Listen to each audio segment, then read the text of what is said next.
Assalamualaikum and hello everyone.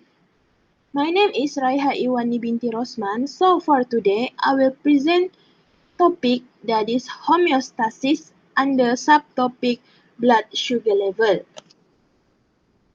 The topic of homeostasis is based on the SKP Form 4 Biology on page 114. For your information, students have been introduced to the concept of homeostasis in humans since they are in Form 1. So, here we go. What is homeostasis? Before this, did you ever hear about homeostasis? Homeostasis is the maintenance of a stable internal environment within an organism. In other words, homeostasis will help to maintain regulation of internal environment of human body. Homeostasis regulation divided into 4, which is first body temperature, second blood sugar level, third partial pressure of carbon dioxide, and lastly blood pressure. But for today's class, I will be more focused on blood sugar level. Homeostasis of blood sugar level, also known as glucose homeostasis. It is the maintenance of blood glucose level within the normal range. Hormones that involve in this regulation of blood sugar level such as insulin and glucagon.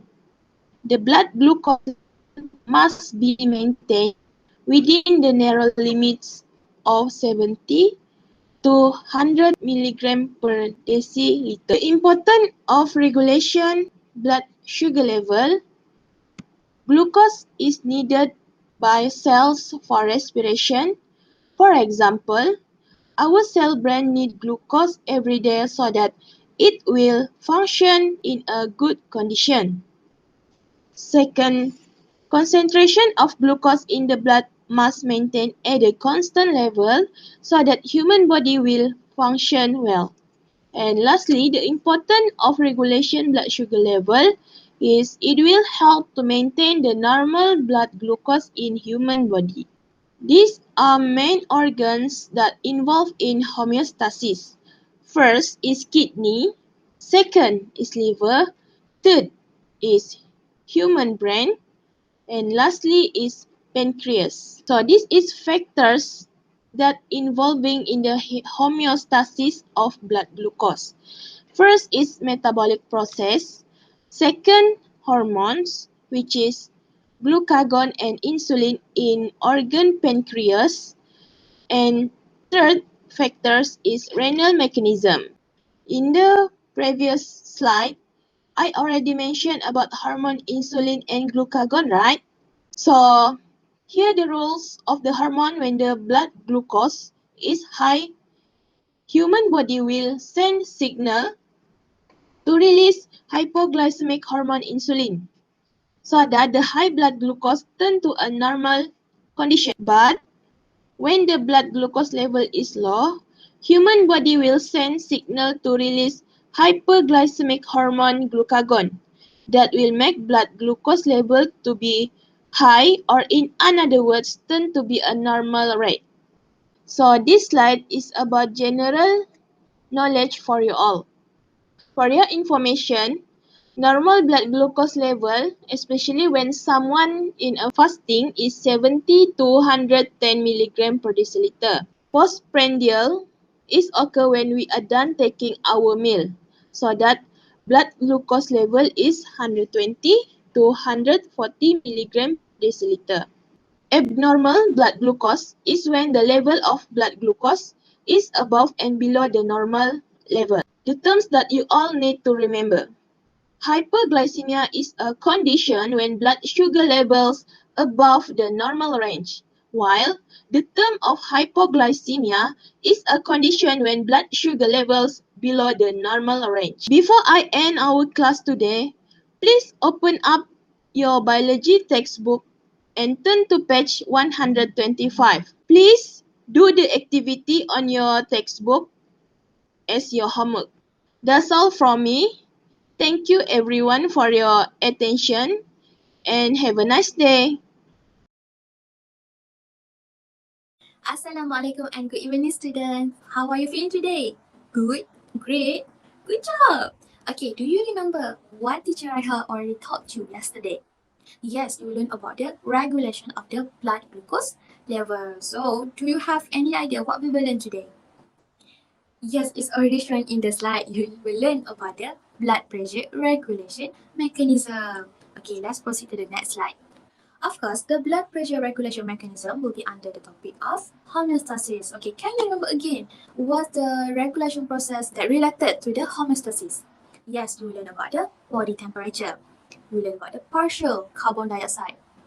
Third, you learn about the blood glucose level. And lastly, to this lesson, the blood pressure. Okay, let's look at the first sentence. As the blood flows through an artery, it exerts pressure against the wall of the artery. We call it as the blood pressure. So, can you imagine that there is the artery? Okay. Blood pressure measures the force that push the blood against the wall of the artery. So that is the blood pressure. Okay. Homeostasis will be related to the biochemical receptor, right? So blood pressure also have. We call it as the baroreceptor or pressure receptor. Okay. We have to know where is the location of the baroreceptor. Okay, let's look at the picture.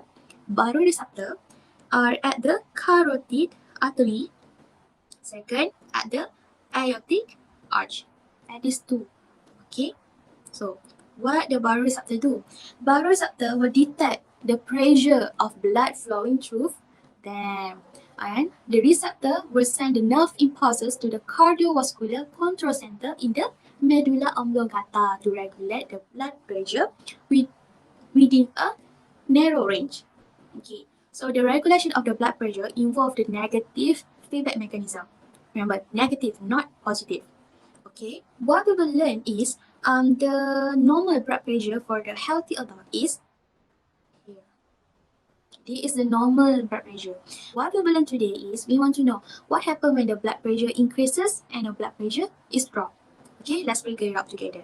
Here you are. First, we will learn about the blood pressure increases. So, how the blood pressure increase? It happens when you do the vigorous exercise like running or exercise too much. Okay, so the baroreceptor will stimulate it. And then cardiovascular center in the medulla oblongata also stimulated. So what happened?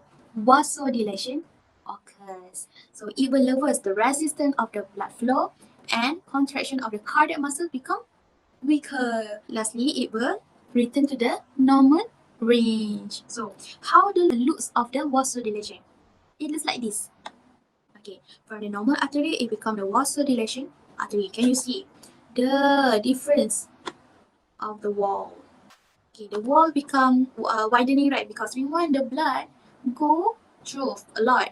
Because we want we come to the normal range again, right? Next, we want to learn about the what happened the blood pressure drops.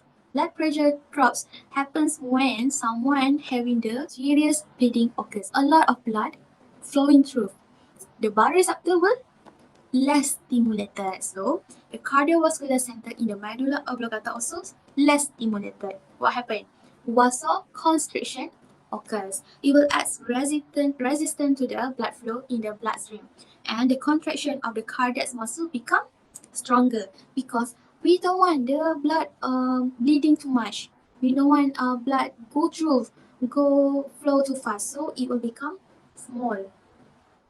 Right, okay, it become small and the muscle become stronger, and the blood pressure increases to the normal value. From the drop increases to the normal value. Okay, so this is how the looks of the vasoconstriction. For normal artery, it become the vasoconstriction artery. Right. Please make sure that you can differentiate between these two. Okay, vasodilation and vasoconstriction. Right. That's all for today. Thank you. Okay, the homework for today is I want you all to do these two mind map. Okay, what's the mind map? We call it as the flow chart. Okay, it's helped for you to remember the flow of the process. Okay, These two mind map, alright? Before we end the class, I want you all to answer some quiz. Okay, is that okay? Good. Okay, I will give you the link, and I hope that you all enjoy answering. Okay, good luck everyone.